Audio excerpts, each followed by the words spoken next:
ഇന്നത്തെ topic sacro iliac ജോയിൻറ്റിനെ പറ്റിയാണ്. ഈ ജോയിൻറ്റ് നമ്മുടെ നട്ടിലും ഇടുപ്പിലും തമ്മിൽ കണക്റ്റിങ് ചെയ്യുന്നൊരു ജോയിൻറ്റാണ്.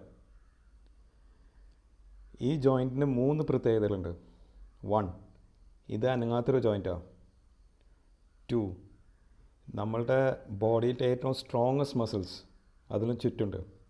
3, നമ്മുടെ ബോഡിയുടെ ഏറ്റവും ഇമ്പോർട്ടൻ്റ് ആയ ഞരമ്പുകളും ബ്ലഡ് വെസൽസും അതിന് തൊട്ടടുത്തുണ്ട്. പക്ഷെ അത് ഓപ്പറേഷൻ ചെയ്യുമ്പോൾ മാത്രമാണ് ഇതിൻ്റെ ഇമ്പോർട്ടൻസ് വരാം. നമ്മളുടെ ലോഡ് നട്ടൽ വഴി കാലിലേക്ക് എങ്ങനെ പോവാം? ഇടുപ്പ് വഴിയാണ്. നമ്മളുടെ ഇടുപ്പ് പെൽവിസ് ഒരു റിംഗ് പോലെയാണ്. ഓഫ് വിച്ച് മെജോറിറ്റി വെയ്റ്റ് നട്ടൽ സേക്രോ ഇലിയാക് ജോയിൻറ്റ് വഴിയാണ് കാലിലേക്ക് പോണത്.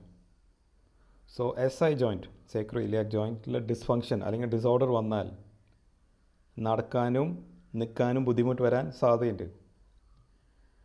നൗ ഇതിൻ്റെ ഏറ്റവും കോമൺ കോസ് കുമ്പിട്ട് വെയിറ്റ് പൊന്തിക്കുമ്പോഴാണ്.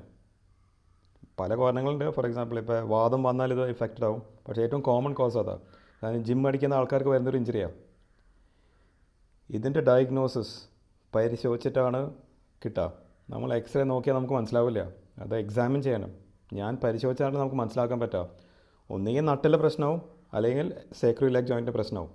ബിക്കോസ് രണ്ടിൻ്റെ ട്രീറ്റ്മെൻറ്റ് വേറെയാണ്. യൂഷ്വലി ജോലി ചെയ്യുന്ന രീതി ശരിയായാൽ പെയിൻ മാറാറുണ്ട്. Thank you.